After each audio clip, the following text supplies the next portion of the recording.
Hello everybody.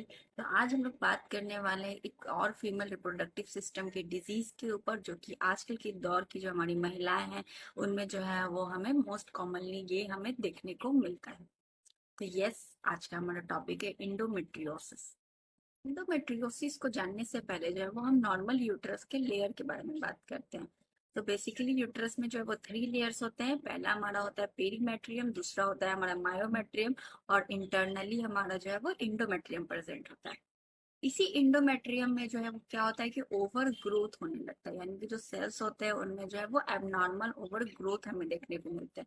और इसी abnormal growth को जो है वो हम एंडोमेट्रियोसिस के नाम से जानते हैं। ये जो हमारा इंडोमेट्रियोसिस होता है वो हमारे यूट्रस की जो है वो आउटसाइड जो है वो ग्रोथ होने लगता है। बेसिकली ये हमें जो है वो मोस्ट कॉमनली कहाँ देखने को मिलता है, तो हमें ये ज्यादातर जो है वो ओवरीज में देखने को मिलता है।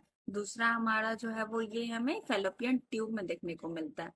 उसके बाद ये पेल्विक कैविटी में भी देखने को हमें मिलता है।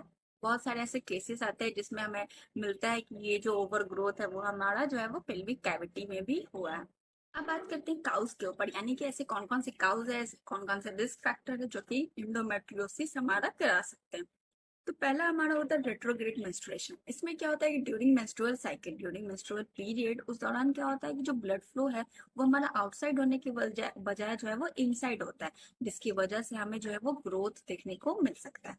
दूसरा हमारा होता है इन्वायरमेंटल फैक्टर। इसमें क्या होता है कि बहुत सारे अभी इन्वायरमेंट्स में जो है वो हमारा पेस्टिसाइड्स या कुकीज जो है वो प्रेजेंट है, जो कि हमारा कहीं ना कहीं रिस्क फैक्टर बनते हैं इंडोमेट्रियोसिस होने का। तीसरा हमारा होता है कंजेनाइटल फैक्टर। ये भी मोस्ट कॉमन फैक्टर है हमारा इंडोमेट्रियोसिस का।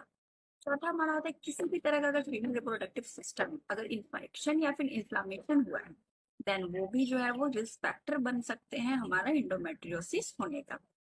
लास्ट हमारा होता है कि किसी तरह का अगर मेडिकल प्रॉब्लम हो या फिर मेडिकल सर्जरी हुआ है पहले से फीमेल रिप्रोडक्टिव सिस्टम में, किसी भी तरह का, चाहे वो डिलीवरी हो या फिर किसी भी तरह का नॉर्मल सर्जरी अगर पहले से हो के रखा है, देन वो भी जो है वो कहीं ना कहीं कारण बनते हैं हमारा इंडोमेट्रियोसिस होने का।